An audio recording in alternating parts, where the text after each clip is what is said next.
Hello guys, welcome back to my YouTube channel. आपका मेरे वर्तिका Rajput motivation video में बहुत बहुत स्वागत है। आज फिर आप लोगों के लिए बहुत ही प्यारी और संघर्ष भरी कहानी के साथ मैं किसी का जीवन संघर्ष लेकर कर आई हूँ आपके सामने। तो ये जो भी मैं आपको मतलब किसी की महिला की जीवन संघर्ष की जो भी मैं जर्नी बताती हूँ, वो हमेशा ही मैं बिल्कुल सच्ची घटना ही बताती हूँ। क्योंकि ना मैं कहानी बताती हूँ, क्योंकि आजकल के जो समाज के अंदर या पहले या अब तक ये चीज़ें जो होती है महिलाओं के साथ में, वो मैं सारी ही चीज़ें आपको अपनी वीडियो के अंदर शेयर करती हूँ। ताकि मैं चाहती हूँ कि ये मेरा हर एक वीडियो हर एक महिलाएं, भारतीय महिलाएं देखें और कुछ ना कुछ इस चीज़ से, इस वीडियो से वो मोटिवेट हो। तो मेरा मकसद सिर्फ यही होता है वीडियो बनाने का। जो भी मतलब विधवा महिलाएं होती है और जो दहेज प्रथा के मतलब वो पीड़ित महिलाएं होती हैं, मतलब कई भारत के अंदर आप ज़्यादा से ज़्यादा देखोगे ना, तो आपको सबसे ज़्यादा महिला ही किसी ना किसी का शिकार, किसी ना किसी चीज़ से पीड़ित आपको मिलेगी। आदमियों से ज़्यादा औरतें इस चीज़ के अंदर। तो चलिए आज आपको मैं ऐसी ही एक मतलब महिला का संघर्ष बताती हूँ। हालाँकि वो इस दुनिया में है तो नहीं, पर जो उनके साथ हुआ, मैं नहीं चाहती कि वो किसी और महिला के साथ ऐसा हुआ होए। आप जानते हैं कि हमारे समाज के अंदर आटा-साटा विवाह का तो आपने सुना ही होगा। ये बिल्कुल मारवाड़ी शब्द है, आटा-साटा विवाह करना, यानी कि भाई और बहन का एक दूसरे परिवार में आटा-साटा ब्याह करना। अगर लड़के की शादी, ठीक है ना, अगर लड़के की शादी दूसरे परिवार में करते हैं, तो वहाँ की बहन की शादी, वहाँ की लड़की की शादी उनके भाई के तो लेकर कर आ जाएँगे, पर जो भाई की बहन होगी ना, उसकी शादी उस परिवार में करनी पड़ेगी। तो ये होता है आटा-साटा। तो मैं आपको जो जर्नी बताने जा रही हूँ ना, ये मेरे खुद की आँखों देखी जर्नी है और बिल्कुल सच्ची घटना है ये। मैंने खुद ने ये चीज़ देखी है और अभी तक भी ये आटा-साटा की जो होती है ना, अभी तक भी चली आ रही है। ये माँ-बाप क्या करते हैं कि सोचते हैं कि छोटी बेटी का विवाह, बड़ी बेटी का विवाह हो रहा था, छोटी बेटी का विवाह भी कर दिया जाए, बाद में भेज देंगे। पर ऐसे कुछ हालात हो जाते हैं कि आगे जाकर के लड़की के लिए बहुत ही बेकार मतलब ये चीज़ साबित होती है। तो चलिए मैं आपको ऐसी ही एक महिला की सच्ची जर्नी सुनाने जा रही हूँ। हालाँकि वो आज हमारे बीच में है नहीं है, पर इसका मतलब कारण भी मैं आपको क्या बताऊँ, या तो माँ-बाप दोषी होते हैं या फिर ससुराल वाले। तो बात यहाँ की है, ये है बाड़मेर साइड की ज़िले की बात है ये, ढाणे की है। 4 भाइयों की 1 बहन है ये। तो इनकी जो लड़की की जो मम्मी होती है ना, उनकी बहनें होती हैं, तो उस बहन की शादी बाड़मेर में कर दी जाती है और उसके बदले आटे-साटे होता है। तो ये था कि मतलब जब उस ल जो लड़की की थी, लड़की की जो माँ थी, माँ की जो बहन थी, जिसकी बहन के घर में यानी कि लड़की की जो मौसी की शादी जिस घर में करने जा रहे थे ना, तो वहाँ ऐसे बोला कि इसका सबसे छोटा भाई है, इसकी शादी आपके बहन की लड़की के साथ करवाइए, तभी इनकी शादी होगी, यानी कि मौसी की शादी होगी।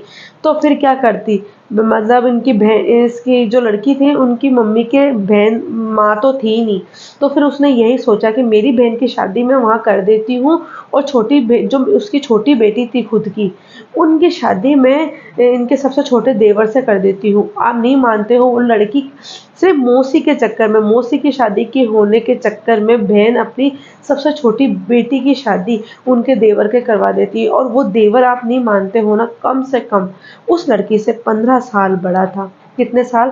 15 साल बड़ा। और वो लड़की मात्र 13 या 14 साल की होगी और इतने बड़े आदमी के साथ उसकी शादी कर दी। क्योंकि अगर उस लड़की की शादी नहीं करते ना, तो उसकी मौसी की शादी नहीं होती उस घर में। तो आप सोचिए, कहाँ मौसी और कहाँ मतलब वो लड़की, है ना, जिसकी शादी उनके देवर से करी गई। तो इस हिसाब से आपको अंदाज़ा पड़ गया होगा कि वो कितनी उम्र में होगी, होगा वो आदमी। तो ये था, आटे-साटे विवाह कर दिया। उसी के सबसे छोटे देवर से उस लड़की का विवाह कर दिया गया। उसका नाम था ओम कंवर। उसका विवाह कर दिया गया और फिर क्या था, आप जानते हैं ही हैं कि 13 साल की उम्र में जब शादी हो गई और वो लड़की वहाँ चली गई। आप सच बताऊँ ना, आज भी अगर वहाँ के हालात आप लोग जाकर के देखोगे ना, तो वहाँ के हालात ऐसे हालात है कि मैंने आपको पहली वीडियो में भी बताया है कि एक घर यहाँ पे है, एक घर वहाँ पे, अब तो फिर भी वहाँ पे रोड वगैरह बन गई। पर जबकि ये बात है ना, मैं सच बताऊँ ना, दूर-दूर तक इंसान को देखने के लिए एक इंसान भी तरसा करता था। अगर आँधी आ जाती, तूफ़ान आ जाता ना, तो वो झुप्पा वहाँ से हट जाता और दूसरी जगह मतलब वो हो जाता, बिखर जाता। तो ऐसे घर के अंदर उस लड़की की शादी कर दी। और सच बताऊँ ना, तो वो लड़की इतनी सुंदर, इतनी अच्छी, मतलब उसको देख कर के बस ऐसा लगे कि उसको देखते ही रहें, देखते ही रहें। और इतने आधे बूढ़े इंसान के साथ उसकी शादी कर दी गई। और फिर होना क्या था, थोड़ी शादी के बाद में उसके बच्चे हुए, छोटी-सी उम्र के अंदर ही। चलो ठीक है, पर उसके बच्चे 1 नहीं, 2 नहीं, 3 नहीं, उसके बच्चे हुए 5-5, 6-6। और आपको पता है, इसी चक्कर में, आटा-साटा के विवाह के चक्कर में, जो मौसी थी, वो तो अच्छी उम्र की थी, उनका तो परिवार चल गया, पर जो ये लड़की थी जिनकी ओम बाइसा की मैं जिनकी बात कर रही हूँ, वो छोटी-सी उम्र में ही माँ बनी। और फिर उसको ये हुआ कि उसके 4 या 5 बच्चे हो गए, क्योंकि वो ऑपरेशन कराना, वो तो लोग जानते भी नहीं थे कि ऑपरेशन कराना क्या चीज़ होती है। और वो ऑपरेशन से डरती थी बहुत ज़्यादा, इस कारण उसने ऑपरेशन नहीं करवाया। और वहाँ पे ये था कि कोई भी औरत ऑपरेशन नहीं करवाती थी। पर इनके बाइसा के बच्चे होते गए और आज की तारीख में इनके 4 लड़के और 1 2 4 लड़के, और हाँ, 4 लड़के और 2 लड़कियाँ हैं, तो इनके 6 बच्चे-बच्ची हैं। तो आप जानते हैं इनके साथ में क्या हुआ? इनके साथ में ये हुआ, इन बाइसा के साथ में, कि जो इनका शरीर का जो ये पूरा हिस्सा था ना, फेफड़े, ये बिल्कुल ही मतलब खराब हो चुके थे, बिल्कुल खराब हो गए। डॉक्टर ने जवाब दे दिया था कि इनको जल्दी से ऑपरेशन करवाया जाए, और ऑपरेशन भी मतलब सक्सेस हो या ना हो, इसकी कोई गारंटी नहीं। आज के 5 या 6 साल पहले अगर किसी को ये बात याद हो कि अजमेर के अंदर डॉक्टरों की टीम आई थी बाहर से, यूएस से, खास तौर पे जो इनके फेफड़े वगैरह खराब हो जाते हैं ना, उनके ऑपरेशन के लिए आई थी। तब वो वहाँ पे गए भी थे, पर वो बाईसा ने जब ऑपरेशन यूँ मतलब काँच के सामने से यूँ देख लिया, तो उनका बीपी बहुत हाई हो गया था, और डॉक्टर ने मना कर दिया था कि अभी इनका बीपी बहुत ज़्यादा हाई है और हम इनका ऑपरेशन नहीं करवा सकते। तो फिर उनको घर जाना हुआ, पर वो टीम तो कुछ वक्त के लिए ही बुलाई गई थी, और उसके अलावा वो ऑपरेशन कोई नहीं कर सकते थे राजस्थान के अंदर, क्योंकि फिर सक्सेस होना बिल्कुल भी मुमकिन नहीं था। इस कारण उनका ये पूरा शरीर था, ये खराब हो चुका, क्योंकि छोटी-सी उम्र के अंदर वो माँ बने, और 6-6 बच्चों की माँ बनना, और छोटी-सी उम्र, यानी कि आपको मैं क्या बताऊँ, 22-23 साल की उम्र में उन्होंने 6 बच्चे-बच्ची। और आप जानते हैं कि आटा-साटा के विवाह के कारण कितनी मतलब औरतों को, महिलाओं को, लड़कियों को कितनी प्रॉब्लम झेलनी पड़ती है। तो इसी कारण में उनके वो हुआ, और हुआ क्या, उनके जब बेटे की शादी थी, तो अचानक ही उनकी साँस की प्रॉब्लम हुई, और उसी टाइम ही शादी के वक़्त इधर बारात जाने के लिए रवाना, और उसी टाइम ही वो जीजा, वो बाईसा थे, वो ख़त्म हो गए, और छोटी-सी उम्र में। आप नहीं मानते हो, माँ तो बहुत थोड़ी-सी उम्र में, और उनकी शादी किससे कराएगी? आधे बूढ़े इंसान से, 15-20 साल। 15-20 साल के बड़े उम्र के आदमी से उनकी शादी करवाई गई। अभी आप नहीं मानते हो ना, जब मैं उनके घर पे गई थी ना, उनसे जाकर के जब मैं मिली, तो मुझे बहुत हैरानी हुई। और जो मैंने आपको विधवा विवाह की बताई ना, ये इनकी ही बहू थी, जिनके बारे में मैंने बताया था कि 6 महीने पहले, ये शादी के 6 महीने बाद ही ये विधवा हो गए थे। पर ये जीजा की जो मैंने, ये जीजा भी लगते हैं, और मतलब भाई साहब भी है ही हैं। तो इनकी इतनी कम उम्र में आटा-साटा के चक्कर में इनका विवाह करवा दिया गया, और फिर छोटी-सी उम्र में ही इतने बच्चे पैदा कर लेना, और फिर ऐसी जगह जहाँ पे दूर-दूर तक कोई आदमियों का नामो-निशान नहीं होना, मतलब दूर-दूर तक आपको कोई घर दिखाई नहीं देगा। ऐसी जगह, और इतने बड़े आदमी के साथ में उस लड़की की, उस जो महिला है वो 22 साल, उनकी शादी कर दी गई। अंत-पंत उनको ऐसी बीमारी लगी कि उनको अपनी ज़िंदगी से ही हाथ धोना पड़ा। तो मैं ये चीज़ बोलूँ, बीमारी भगवान के मतलब होती है, मतलब, पर ये होता है कि अगर इतनी सी उम्र में एक चीज़ बताइए, इतने बच्चे-बच्ची पैदा हो जाए, और फिर छोटी उम्र में शादी कर दें और बच्चे-बच्ची हो जाए, तो सोचो कि महिला के ऊपर तो अनेक रोग लगेंगे ही सही, और वो भी ऐसी जगह जहाँ पे इतनी प्रॉब्लम, पानी की समस्या, सिर्फ़ बरसात का पानी पिया जाता था उस टाइम। अब तो काफ़ी सुविधा हो चुकी है वहाँ पे, पानी वग़ैरह की भी हो चुकी है। पर एक चीज़ बताइए कि आटा-साटा कितनी बेकार चीज़ है। एक लड़की की दूसरी लड़की के चक्कर में एक लड़की का विवाह करवा दिया जाता है जो कम उम्र की होती है, ठीक है ना? माँ-बाप ये सोचते हैं कि चलो बड़ी बहन की शादी हो गई है, तो इसका साथ के साथ छोटी का भी कर देते हैं, लड़की को बाद में भेज देंगे। पर ऐसा नहीं होता है, शादी के बाद में ही ससुराल वाले 3 या 4 महीने बाद में ही बोलने लग जाते हैं कि नहीं, लड़की को भेजो, लड़की को भेजो, और फिर क्या होता है, माँ-बाप को मजबूरन होकर के लड़की को ससुराल भेजना पड़ता है। और या तो फिर ऐसा होता है कि हस्बैंड वाइफ की नहीं बनती है, या फिर ऐसा होता है कि छोटी सी उम्र में अगर लड़की माँ बन जाती है तो उसको कई रोग लग जाएंगे, ठीक है ना। और कईयों की तो ऐसा भी मैंने देखा है कि डिलीवरी के वक्त उनकी ब्लीडिंग नहीं रुकने की वजह से उनकी वहीं मौत हो जाती है छोटी सी उम्र के अंदर। मतलब कई ऐसे कारण है। आटा साटा विवाह एक इतना खराब विवाह है ना, बहुत ज्यादा है। ये आपको ज्यादा से ज्यादा शहर में भी होते होंगे, पर ये ज़्यादा से ज़्यादा आपको गाँव में, विलेज में, ढाणियों में, इनमें सबसे ज़्यादा। और पहली बात, आटा-साटा विवाह होता तो है, पर बहुत छोटी उम्र में विवाह कर दिया जाता है। मतलब 13 या 14 साल की, और माँ-बाप ये सोचते हैं कि हम 18 या 19 या 20 साल के होने के बाद में लड़की को भेजेंगे। पर ऐसा ऐसा कोई ससुराल वाले नहीं होते हैं कि शादी के बाद में मान जाएँ।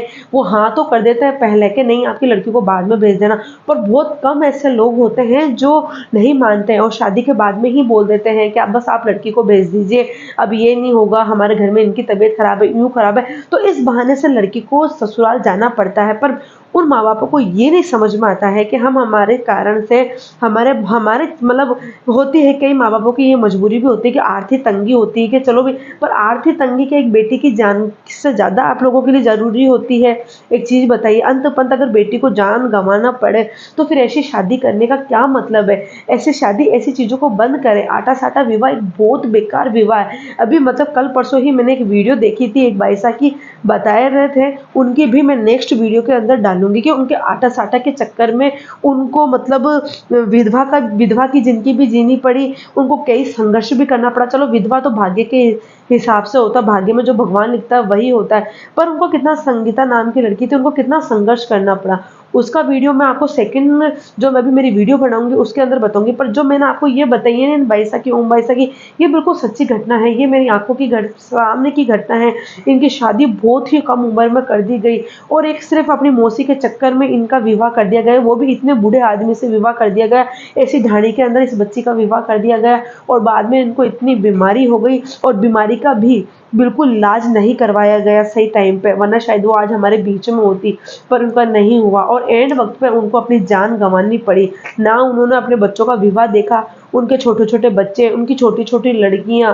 मैंने जब अपनी आँखों से ये चीज़ें देखी ना, तो मुझे बहुत, और आपको सच बताऊँ ना, इन छोटी लड़कियों का विवाह भी, आपको सच बताऊँ, इनकी बेटियों का विवाह भी बहुत कम उम्र में कर दिया गया है। मैं इनकी परिवार की पूरी जर्नी नहीं बताना चाहती, पर सच बताऊँ ना, इनकी 2 बेटियाँ थी, इन दोनों बेटियों का इतनी कम उम्र में विवाह कर दिया गया कि मतलब 18 वर्ष से पहले-पहले इनके बच्चे हो गए।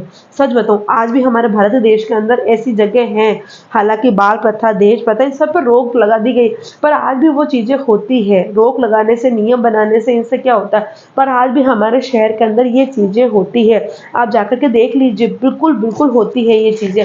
आज ये चीज़ें बंद नहीं हुई है। जो मेरा ये वीडियो देख रहे हैं, सच बताइए कि आज ये बंद हुई है क्या? बिल्कुल नहीं हो, आज भी ये चीज़ें होती है। आटा-साटा भी होता है, दहेज भी होता है, दहेज भी लिया जाता है, और आजकल तो इतना दहेज दिया जाता है कि मतलब एक लड़की को ही इतना मतलब दिया जाता है कि पूछो मत, पहले से ज़्यादा अब दिया जाता है। और फिर भी बाद में वो लड़की ससुराल में भी सुखी नहीं रहती है, फिर भी उसको बार-बार दहेज के लिए प्रताड़ित किया जाता है, किसी न किसी चीज़ के मामले में टॉर्चर किया जाता है। उसमें ही सबसे बड़ा ये है, जो मैंने आपको बता रही हूँ ना, ये क्या बोलते हैं, ये आटा-साटा विवाह। आटा-साटा विवाह एक ऐसी बेकार है कि एक शादी के चक्कर में दूसरी लड़की की ज़िंदगी बर्बाद हो जाती है। एक बच्ची की शादी करने के चक्कर में माँ-बाप ये नहीं सोचते हैं कि हम दूसरी बच्ची का विवाह अभी नहीं करें, अभी छोटी है, और बिल्कुल भी नहीं, क्योंकि हर हर ससुराल वाले ये मान जाएँगे कि हाँ, बाद में भेज देना। पर शादी के 6 महीने बाद या साल भर बाद में ही वो ससुराल वाले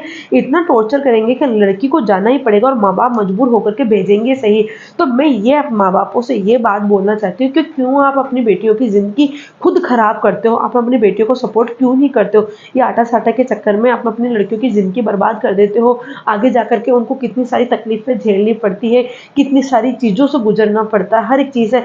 आटा-साटा के चक्कर में लड़की की बीच में ही पढ़ाई बंद कर के उसकी शादी कर दी जाती है, और छोटी-सी उम्र में ही उसको ससुराल भेज दिया जाता है। छोटी-सी उम्र में ही वो माँ बन जाती है। छोटी-सी उम्र में ही उसको, जब तक उसकी मतलब पढ़ाई कंप्लीट होती है ना, जब तक तो वो बच्चे-बच्ची पैदा करके भी उस चीज़ से मतलब ज़िंदगी से वो हो जाते हैं, तो उनका मतलब कहाँ है? आजकल का ये बोलते हैं कि बेटी बचाओ, पर बेटियों को बचा करके भी अगर आप लोग ऐसी जगह डालते हो आटे-साटे विवाह के चक्कर में या फिर कोई और चीज़ों को में वो कितने बस ये देख लेते हो कि इसकी ज़मीन देख लेते हो, इसकी जायदाद देख लेते हो, उम्र वगैरह आप कुछ ही नहीं देखते हो। क्या मतलब है बेटी बचाने का फिर? इससे अच्छा तो बेटी ना होना ही सही है। अगर बेटी हो जाती है और फिर आप लोग ऐसा करते हो आटा-साटा के चक्कर में बड़ी बेटी या बड़ी बहन या फिर किसी के चक्कर में आकर के अपनी छोटी बच्ची का 18 साल से पहले ही आप लोग शादी कर देते हो और सोचते हो कि हम नहीं भेजेंगे और फिर बाद में वो लड़की चल जाती है। तो आधी से ज़्यादा जगह आपको यही देखना हो मिलेगा, लड़की समय से पहले ही मतलब विधवा हो जाएगी और समय से पहले या फिर ऐसा होगा कि पति शराब पीता होगा और है ना मारता होगा, करता होगा, उसका शिकार वो लड़की बन जाती है। अंत-पंत उसको कई रोग मिल जाते हैं, लग जाते हैं या फिर उसके साथ ऐसा होता है कि वो खुदकुशी करने पे मजबूर हो जाते हैं कि हमारी ज़िंदगी तो हमारे माँ-बाप ने खराब कर ही दी है। ये 17 चीज़ें लड़कियों को फेस करनी पड़ती है, महिलाओं को फेस करनी पड़ती है। तो मैं आप लोगों को बस यही समझाना चाह रही हूँ, उन माँ-बापों से गुज़ारिश है कि प्लीज़ आप ऐसा कुछ ना करें और अपनी अपनी एक बच्ची के कारण आप दूसरी बच्ची का जीवन बिल्कुल भी खराब ना करें। चाहे कितनी भी हमारी आर्थिक स्थिति खराब क्यों नहीं हो जाए, पर फिर भी इसके चक्कर में क्योंकि अंत-पंत अगर जाकर के आपकी बेटी के ऊपर अगर इसका असर होता है, तो फिर ऐसी शादी करने का क्या मतलब है? कोई मतलब नहीं है। अंत-पंत जाकर अगर अगर आपकी बेटी को खुदकुशी करना पड़े, कई चीज़ों का संघर्ष करना पड़े तो फिर क्या मतलब है? अपनी बेटी को अच्छा पढ़ाएँ, अच्छा लिखाएँ, हर चीज़ के लिए उसको तैयार करें, एजुकेशन दें उसको ताकि शादी के बाद में भी अगर उनके साथ ऐसी कुछ प्रॉब्लम होती है, तो खुद वो उस प्रॉब्लम का सामना कर सके, उसका संघर्ष कर सके और खुद वो खड़ी हो। ऐसा है क्योंकि कई महिलाएँ होती हैं जो संघर्ष नहीं कर पाती हैं, कई महिलाएँ, कई लड़कियाँ ऐसा होती है किसी चीज़ का सामना नहीं कर पाती है, ससुराल वालों का विरोध नहीं कर पाती, इसके चक्कर में अपने माँ-बाप को पूरी-पूरी बातें नहीं बता पाती है कि हमारे साथ ससुराल में क्या हो रहा है, क्या नहीं हो रहा है और दहेज के लिए अगर उसको परेशान किया जाता है तो भी लड़कियाँ नहीं बताती। अंत-पंत वो ससुराल वालों का शिकार हो जाती है या उनको फिर खुदकुशी करनी पड़ती है या उनके कई बीमारियाँ लग जाती है और या फिर वो खुद मर जाती है आत्महत्या। तो इसके ज़िम्मेदार कौन है? इसके ज़िम्मेदार माँ-बाप ही हुए, सच बताऊँ तो। क्योंकि माँ-बाप होते हैं जो सपोर्ट नहीं करते क्योंकि मैं बिल्कुल सच बोलने वाली हूँ। जब माँ-बाप को समाज की रीति-रिवाज़ से कोई मतलब नहीं रखना चाहिए, अपने बच्चों से मतलब रखना चाहिए। अगर बच्चों को ये बोल दिया जाए कि तुझे शादी के बाद में कुछ प्रॉब्लम हो, कुछ भी बात हो तो तू हमें बताना। समाज के रीति-रिवाज़ और किसी चीज़ की कोई फ़िक्र मत करना क्योंकि जान से बड़ी कोई रीति-रिवाज़ नहीं होती, जान से बड़ा इंसान की जान से बड़ा इस दुनिया में कोई चीज़ होती नहीं होती है अगर हम बचा सकें। अगर माँ-बाप हर लड़की को अगर सपोर्ट करेंगे ना इस चीज़ के लिए, तो मैं आप लोगों को सच बता रही हूँ कोई भी लड़कियाँ कभी भी आत्महत्या नहीं करेगी, कभी भी कोई ससुराल वालों की दबाव में आकर के खुदकुशी नहीं करेगी और कभी भी किसी ससुराल वालों का शिकार नहीं होगी। अगर माँ-बाप खुद सपोर्ट करेंगे, माँ-बाप बस यही बोल दें कि बेटा तू ससुराल में कैसे भी रह पर तू हमसे कोई चीज़ मत छुपाना, हर एक चीज़ हमको बताना और कोई चीज़ हो तो हम तेरा तेरा पूरा सपोर्ट करेंगे। हर एक भाई अपनी बहन से बोले और हर एक माँ-बाप अगर अपनी बेटी से ये बोले ना तो सच बताऊँ ना लड़की बड़ी से बड़ी मुश्किल भी आसानी से मतलब बड़ी से बड़ी मुश्किल झेल करके भी उसके ऊपर मतलब उसका संघर्ष करके आगे बढ़ जाती है लड़कियाँ। और सबसे बड़ी चीज़ है कि आटा-साटा विवाह करना प्लीज़ बंद करिए। अपनी बच्चियों की पढ़ाई बिल्कुल भी मत बंद करिए। उनको पढ़ाएँ, लिखाएँ और इस गलतफ़हमी में तो बिल्कुल भी आप लोग ना रहें कि हमारी बड़ी बेटी का ब्याह कर देते हैं और उसके साथ में छोटी बेटी को निकाल देते हैं और लड़की को बाद में भेज देंगे पढ़ा-लिखा के। इस चक्कर में नहीं रहिए क्योंकि ससुराल वाले बहुत कम आपको ऐसे मिलेंगे जो इस चीज़ का सपोर्ट करेंगे कि नहीं आपकी बेटी को पढ़ाएँ, आपकी बेटी को पूरी एजुकेशन होने के बाद में ही भेजें। बहुत कम और आधे से ज़्यादा लोग यही होते हैं, बोल तो देते हैं पर 6 महीने बाद में उस लड़की को घर पे बुला लेते हैं, फिर वो उसी घर गृहस्थी में हो जाती है, उसके सपने चकनाचूर हो जाते हैं और वो ज़िंदगी में कुछ भी नहीं कर पाती है। यही होता है जो मैंने बताई है। एक चीज़ बताइए आप कमेंट करके बताइए कि मैं अपनी जो वीडियो में बताती हूँ वो बिल्कुल भी गलत नहीं बताती हूँ। ये चीज़ें महिलाओं के साथ होती है, नहीं होती है? आप खुद जाइए, खुद देखिए, आपको खुद को पता चलेगा कि आटा-साटा का विवाह आज भी होता है। बिल्कुल होता है, 100% होता है। अगर अच्छा परिवार मिल जाता है तो परिवार यही बोलते हैं कि अरे अच्छा परिवार मिल गया, इसके तो बहुत ज़मीन है, बहुत जायदाद है और है ना पढ़ाई तो बाद में कर लेना, ये कर लेना, नौकरी करके क्या करेगी, वो करके क्या करेगी, तेरा तो हस्बैंड इतना कमाता है। अरे बाद में ज़िंदगी किसी ने देखी थोड़ी है कि हस्बैंड इतना कमाता है और बाद में क्या हो तो लड़की अगर पढ़ेगी नहीं, करेगी नहीं तो शादी के बाद में उसके लिए बहुत चीज़ मतलब झेलना बहुत मुश्किल हो जाती है। अगर वो अच्छा कोर्स करी हुई हो, अच्छा पढ़ाई-लिखाई अच्छी करी हुई हो, अच्छी एजुकेशन से हो ना तो अगर बाद में भी अगर ये चीज़ें फेस करनी पड़े ना तो वो आराम से फेस करके मतलब खुद आत्मनिर्भरता से आगे बढ़ सकती है। पर आप उनकी पढ़ाई बंद करवा के, उनको कुछ एजुकेशन नहीं दे करके, बड़ी बहन के चक्कर में छोटी बहन का विवाह करवा देते हो, फिर उसके चक्कर में वो पूरी ज़िंदगी बर्बाद हो जाती है। और लड़कियाँ फिर ख़ास तौर पे यही करती है, अपनी मजबूरी, अपना ससुराल के प्रति जो भी मतलब होता है, मतलब उनको जो भी पीड़ित किया जाता है, वो चीज़ें समाज की हर एक रीति-रिवाज से डर के और रिश्तेदारों की बातों से, घर की परिस्थितियों से, परिवार के दबाव से वो अपने पूरे परिवार को भी बात नहीं बताती है। और एंड में होता क्या है, एक जीवन से एक से हाथ धोना पड़ता है। तो ऐसा होता ही क्यों है? तो प्लीज़ मैं तो भारत के हर एक माँ-बाप से यही बोलना चाहती हूँ कि आटा-साटा का विवाह बिल्कुल बंद करें, अपनी बेटियों को सपोर्ट करें, अपनी बेटियों को खूब पढ़ाएँ, खूब लिखाएँ और खूब आगे बढ़ाएँ। मैं ये चाहती हूँ, और मैं नहीं, मैं तो ये चाहती हूँ कि हर एक भारत की माँ-बाप ये चीज़ सोचें और कभी भी आटा-साटा का जो विवाह है ना, ये प्लीज़ अभी भी बंद कर दें। जैसे कि इन जीजा को अपनी ज़िंदगी से हाथ धोना पड़ा, इनके 4-4 भाई थे, सब कुछ था, पर फिर भी ये लोग शर्म से कभी कोई चीज़ अपने माँ-बाप को नहीं बताते और बहुत ही शर्मीले मिजाज के थे। और पर इनको इन बीमारी से हाथ धोना पड़ा और इतने इतने आधे उम्र के आदमी से इनका विवाह करवाया गया।